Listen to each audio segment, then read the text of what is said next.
Supreme court of Pakistan ने बड़ा ऐलान कर दिया। साबिक वज़ीर आज़म को दी जाने वाली तमाम सज़ाओं को कलअदम करार देते हुए उन्होंने कहा कि साबिक वज़ीर आज़म को फेयर ट्रायल का हक नहीं दिया गया। इतना बड़ा ऐलान सुप्रीम कोर्ट ऑफ पाकिस्तान की तरफ से क्यों और किस प्रेशर में आया, ये हम बताने जा रहे हैं आपको आज के प्रोग्राम में। पाकिस्तान तहरीक इंसाफ ने इतवार वाले दिन एक बड़ा एहतजाज रिकॉर्ड करवाने का ऐलान किया है। ये एहतजाज होगा, लॉन्ग मार्च होगा और इसका क्या कोई असर होगा या फिर ये भी जो साबिक उनकी ट्रैक रिकॉर्ड है इलेक्शंस के बाद हमने देखा कि पाकिस्तान तहरीक इंसाफ ने कई मरतबा एहतजाज करने की कोशिश की लेकिन पंजाब पुलिस ने उनको निकलने ही नहीं दिया। गुज़श्ता एहतजाज में हमने देखा कि एक जो कारकुन था वो ज़िले शाह के बाद अहमद शाह, उस बेचारे को भी सर पे को डंडा लगा और वो फिर कोमे में चला गया और हमने देखा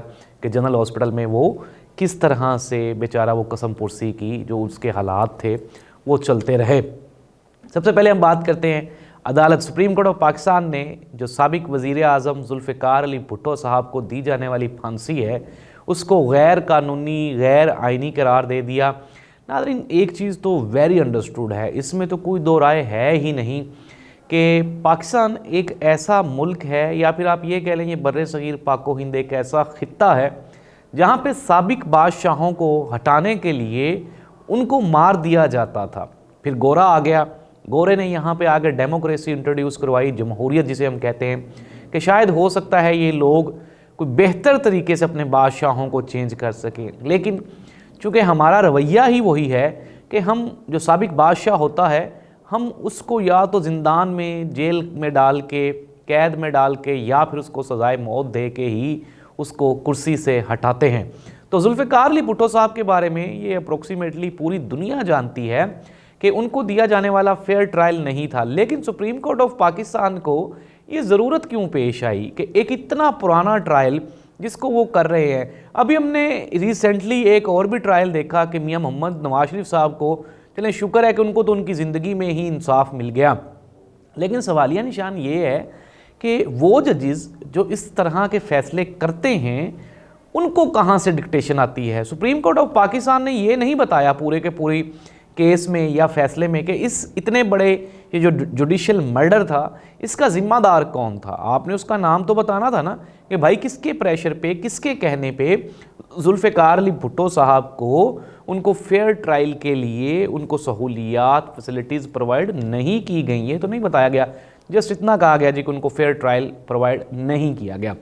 खैर, अभी हम रिसेंटली एक और भी वज़ीर आज़म साहब हैं, इमरान खान साहब, जो कि 3.5 साल पाकिस्तान के वज़ीर आज़म रहे, उनको भी हमने देखा कि तोशा खाना में ज़ाहिर सी बात है कि एक घड़ी लेने का मामला है, वो घड़ी उन्होंने बिल्कुल जायज़ तरीके के साथ फ़रोख्त की। उनके मुकाबले में अगर हम बात करें तो नवाज शरीफ साहब, आसिफ अली जरदारी और पूरी की पूरी नून लीग, पीपल्स पार्टी, इवन के बेपनाह सहाफ़ी ऐसे हैं जिन्होंने तोशा खाना से कई घड़ियाँ ली। मोहतरमा मरियम नवाज़ साहिबा ने गाड़ी ली, उनका तो कोई ट्रायल नहीं हुआ, लेकिन उसी तोशा खाना के ऊपर इमरान खान को सज़ा हो गई है।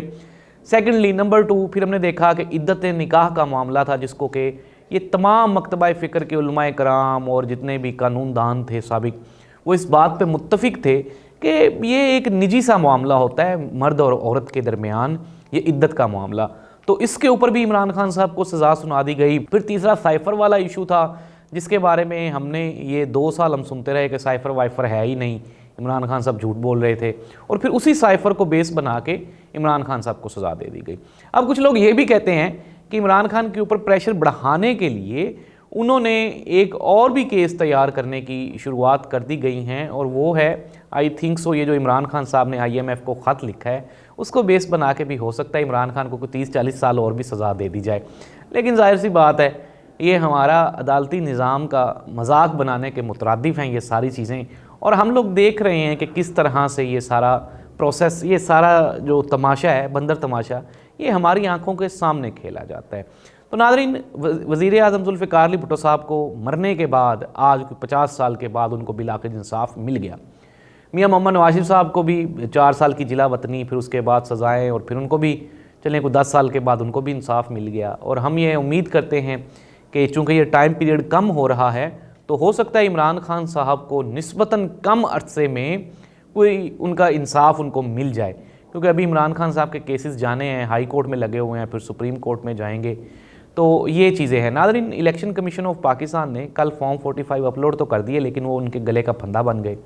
और मैंने कल भी आपको कहा था ये कोई छोटी गलती नहीं है, ये बहुत बड़ी गलती है, और जल्दबाजी में शायद ये ऐसा काम कर रहे हैं और ये सोच रहे हैं कि अवाम इसके ऊपर अपना रद्द-ए-अमल नहीं देगी। अवाम ने नाज़रीन अपना रद्द-ए-अमल 8 फरवरी को दिया है और पाकिस्तान तहरीक-ए-इंसाफ को बेपनाह वोट पड़ा है। हम लोग सुनते हैं कि यार पीछे किस तरह से वो धांधली होती थी, और इस मरतबा तो हमने लाइव देख लिया कि धांधली किस तरह से हुई। इलेक्शन कमीशन ऑफ पाकिस्तान बुरी तरह फ्लॉप रहा ये इलेक्शन को कंडक्ट करवाने में, और फिर उसके फेयर जो नताइज थे, रिज़ल्ट्स थे, वो प्रोवाइड करने में इलेक्शन कमीशन ऑफ पाकिस्तान उसका कोई हाल नज़र नहीं आया। इवन के कोई ऐसी एक्टिविटी नज़र नहीं आई जिससे ये पता चले कि तैयारी हमारी अच्छी थी। ये और बात है कि अरबों रुपया हमने ये जो इलेक्शन की प्रैक्टिस थी इसके ऊपर ख़र्च किया। अब अल्लाह ताला बेहतर जानता है कि ये मामला क्यों ऐसी नौबत आती है। मैंने जिस तरह प्रोग्राम के आगाज़ पे भी आपको कहा कि वो पहले वो बादशाहों को मार के ही साइड पे कर देते थे या जेलों में डाल देते थे, तो जमहूरियत वाला ये जो राग लाप रहे हैं हम, इसका कोई तुक नहीं बनता पाकिस्तान में, और ना ही ये पाकिस्तान में कोई जमहूरियत दिखाई देती है। फ्रॉड इलेक्शंस हुए हैं और फिर हमने देखा कि उसके बाद हुकूमत भी बन गई है और मामलात ज़िंदगी भी चल रहे हैं। तो नाज़रीन, ये है पाकिस्तान की मौजूदा सियासी सूरत हाल। पाकिस्तान तहरीक-ए-इंसाफ ने एक मरतबा फिर इतवार वाले दिन एहतजाज का ऐलान किया और उन्होंने कहा है कि इस मरतबा हम सरप्राइज़ देंगे और बड़ा धरना देने जा रहे हैं। वो लेट्स सी दैट हुकूमत, मैं पहले भी आपको बता चुका हूँ, बनने से पहले ही मुश्किलात का शिकार है।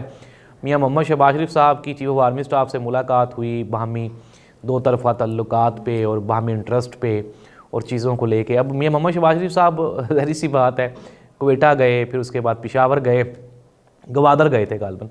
तो ये कोई आप अब कहाँ जाएंगे, बाहर तो आप जा नहीं सकते, क्योंकि अभी तक भी अमेरिकन दफ्तर ख़ारजा शशोपंज में मुब्तला है कि इन इलेक्शंस को मानना है या नहीं मानना। कल के व्लॉग में भी मैंने आपको बताया भी था कि वहाँ पे कांग्रेस के अरकान ने ख़त लिख दिया जो बाइडन को। जो बाइडन खुद परेशानी का शिकार है क्योंकि ट्रंप वापस आ गया है। वहाँ की सुप्रीम कोर्ट ने, जो सुप्रीम कोर्ट ऑफ अमेरिका है, उन्होंने ट्रंप को इलेक्शन कंटेस्ट करने की इजाज़त दे दी है। और ट्रंप ने आई थिंक सो दैट कि एक स्टेट में तो वो अहेड है, उसको बढ़तरी भी हासिल है।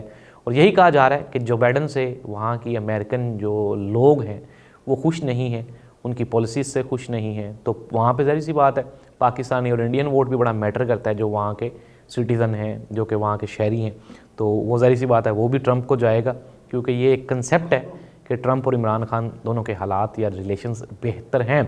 नाज़रीन, इमरान खान को एक इंटरनेशनल सहाफ़ी हैं, तो वो बता रहे थे कि इमरान खान को रास्ते से हटाने की एक वजह मौजूदा इसराइल और फ़लस्तीन का इशू भी है, क्योंकि इमरान खान के बारे में ये सोचा जा रहा था कि इमरान खान ने, आपने देखा 3.5 साल में इमरान खान ने OIC की कॉन्फ्रेंस बुला ली, फिर उसके बाद सऊदी अरब के साथ ताल्लुक़, तुर्की के साथ ताल्लुक़, यानी कि वो जो मुस्लिम फॉरवर्ड ब्लॉक था ना, जो मुस्लिम ब्लॉक था, उसको वो स्ट्रेंथन करने की कोशिश कर रहे थे।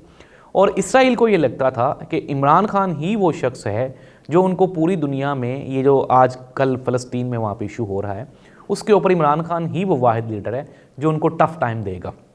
और इसीलिए, महज इसीलिए इमरान खान को फिर हटाने के लिए, क्योंकि शाह सलमान भी एक्सेप्ट करने जा रहे थे इसराइल को, सऊदी अरब के साथ अच्छे रिलेशंस हो गए इसराइल के, अमेरिका भी ज़ाहिर सी बात है उसी ब्लॉक में, तो फिर ये सारी प्लानिंग की गई। ये वो सहाफ़ी की मैं आपको बात बता रहा हूँ, ये कोई मेरी बात नहीं है, वो एक इंटरनेशनल अरबी सहाफ़ी हैं, उन्होंने ये बताया मीडिया से बात करते हुए। और इस तरह से ये चीज़ साबित हो जाती है कि इमरान खान से ना सिर्फ हमारी जो इंटरनल इस्टेब्लिशमेंट है उसको भी खौफ था, और जो इंटरनेशनल इस्टेब्लिशमेंट है वो भी इमरान खान से डरी और सहमी हुई है। अब इमरान खान का एक और भी प्लस पॉइंट जो हम हर प्रोग्राम के इख्तिताम पे आपको बताते हैं वो ये है कि इमरान खान का खड़े रहना। इमरान खान भाग नहीं रहा, दौड़ नहीं रहा। तो देखना ये होगा आया कि आने वाले चंद दिनों में पाकिस्तान के मौजूदा अंदरूनी और बैरूनी सियासी हालात ये किस करवट बैठते हैं और क्या कोई बेहतरी की तवक्को की जा सकती है जो बज़ाहिर दिखाई नहीं देती। अल्लाह इस मुल्क का हामी नासिर हो। अल्लाह हाफ़िज़।